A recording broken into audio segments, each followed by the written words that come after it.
जो गलती औरंगजेब ने की दक्कन में, वही गलती ट्रंप ने कर दी ईरान। फंस गए ट्रंप चाचा। और ट्रंप चाचा से दोस्ती करके मोदी जी 98% लोग पत्नी घर में ला रहे हैं कि मजा ले। और भैया आज रात में तो मजा आएगा, रोज रात में दिन में मजा लेंगे। पता नहीं कौन सा मल युद्ध करना है, ओलंपिक खेलना है कि गोल्ड मेडल लेना है। जय हिंद फ्रेंड्स, गुरुदेव भगवान की चरणों में सादर प्रणाम, सादर नमन। ईरान अमेरिका का युद्ध जारी है। देश में संकटों की शुरुआत हो चुकी है, जिसमें सबसे बड़ा संकट है गैस आपूर्ति का संकट। कभी कभी क्या होता है ना कि जब हमें किसी चीज की समझ नहीं होती तो हम उस चीज को लेकर बड़े सतही निर्णय लेते हैं। इसलिए मैं बार बार एक चीज पर ध्यान देता हूं, समझ पर। समझ अगर विकसित हो गई व्यक्ति की, अब औरंगजेब पहुंचता है दक्कन, महाराष्ट्र। और महाराष्ट्र की जो भूगोल है, पठार, जंगल। उत्तर प्रदेश बिहार का जो भूगोल है, प्लेन, मैदानी इलाका। अब मैदानी इलाका का सिपाही पठार और जंगल के इलाके में फंसेगा कि नहीं फंसेगा? एकदम फंसेगा, गुरिल्ला युद्ध में फंसेगा।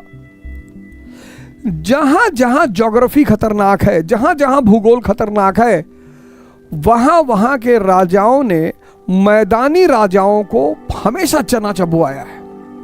मैं उदाहरण देता हूं, दिल्ली, राजस्थान। राजपूतों का सबसे बड़ा अहम क्या था कि भाई हम रेगिस्तान में हैं, तुम ना सरवाइव कर पाओगे, आओ लड़ो। नॉर्थ ईस्ट, पूर्वोत्तर के लोग हमेशा चुनौती देते रहे दिल्ली को। दक्कन के लोग हमेशा चुनौती देते रहे दिल्ली को। अफगानी जैसे ही मौका पाते थे भारत में घुस आते थे। अब औरंगजेब ने क्या किया? पहुंचा दक्कन पहुंचते ही 1689 में संभाजी को मार दिया। अब चेस का गेम है और दूसरी साइड राजा है ही नहीं, खेल होगा? नहीं होगा। बिना राजा के खेल कैसे होगा? 1689 में औरंगजेब ने सबसे बड़ा ब्लंडर किया, संभाजी को मार दिया। मराठा नेतृत्व खत्म। अब बचा कौन? मराठा सेनापति और मराठा जनता।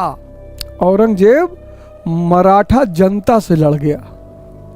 अब इमेजिन करिए, भूगोल खतरनाक, पठार और जंगल, और उधर नेतृत्व तो है ही नहीं। मराठी से लड़ोगे, जनता से लड़ोगे। 22 साल औरंगजेब को मराठों ने बहुत मारा। कोई माई का लाल इस तथ्य को काट नहीं सकता। बहुत मारा, 22 साल बहुत मारा। 1705 में औरंगाबाद में थक हार के बैठ गया, बीमार, बुजुर्ग, खत्म।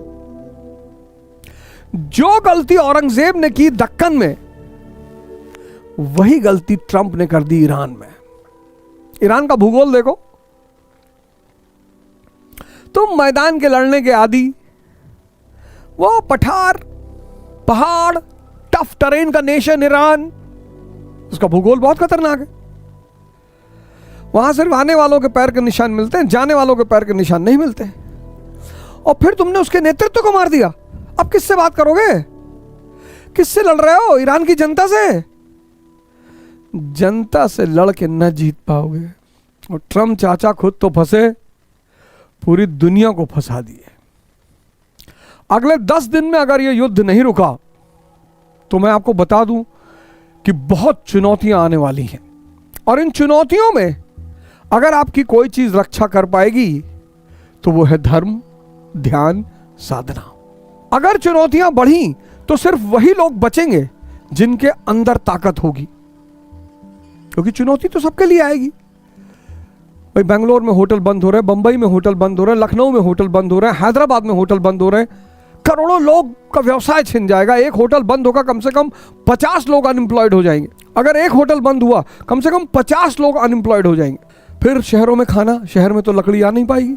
नहीं, मैं आपको डरा नहीं रहा हूं। मैं आपको सिर्फ ये कह रहा हूं कि अब जो होना है वो तो होगा ही। हुई है वही जो राम रचि राखा, अब तो वही होगा। चुनौतियां तो भगवान कृष्ण के पूरे जीवन थी, चुनौतियां तो भगवान राम के पूरे जीवन में थी। तो हमारे आपके जीवन में चुनौती कैसे नहीं रहेगी? एकदम रहेगी। लेकिन चुनौती से निपटने के लिए जिस चीज की सबसे ज्यादा जरूरत है वह है आंतरिक शक्ति, साहस और समझ, और यह पैदा होगी सिर्फ ध्यान से। इसलिए अब वो समय आ गया है जब आपको ध्यान की तरफ मुड़ना ही होगा, साधना की तरफ मुड़ना ही होगा।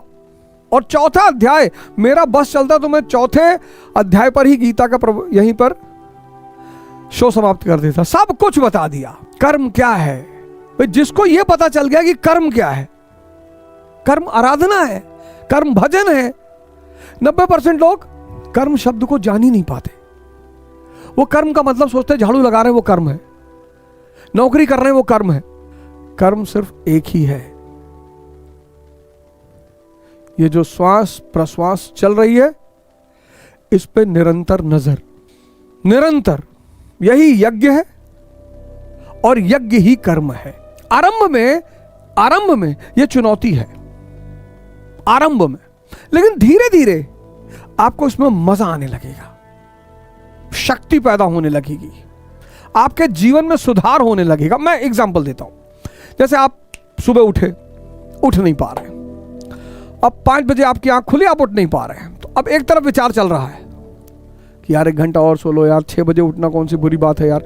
अब अगर आप विचार से जुड़े तो आप कभी नहीं उठ पाएंगे। इसको चलने दीजिए, विचार जो चल रहा है इसको चलने दीजिए। आप क्या करिए, आप सांसों से जुड़ जाइए, अपना सारा ध्यान सांसों पे ले जाइए और अपने इष्ट का सुमिरन करिए। इष्ट का, माँ बाप का करिए, अपने गुरु का करिए, अपने भगवान का करिए, भगवान राम का करिए, कृष्ण का करिए, बुद्ध का करिए, नानक जी का करिए, कबीरदास जी का करिए। ये सब शक्तियां हैं। तो आप इसको प्रैक्टिस करके देखिए। आप ये विचार से मत जुड़िए, इसको बोलने दीजिए, बड़बड़ा रहा है इसको बड़बड़ाने दीजिए कि 6 बजे उठो और कुछ नहीं होता है, 6 बजे भी अरलिंदा मान। इससे आप इसके छेड़छाड़ मत करिए, इससे सवाल जवाब मत, आप तुरंत सांस पे आ जाइए और इष्ट चिंतन शुरू कर दीजिए। तो जैसे ही आप सांस पे आएंगे बड़बड़ाना गायब हो जाएगा। इष्ट चिंतन करेंगे, आपकी शक्ति जागृत होने लगेगी और आप उठ जाओगे।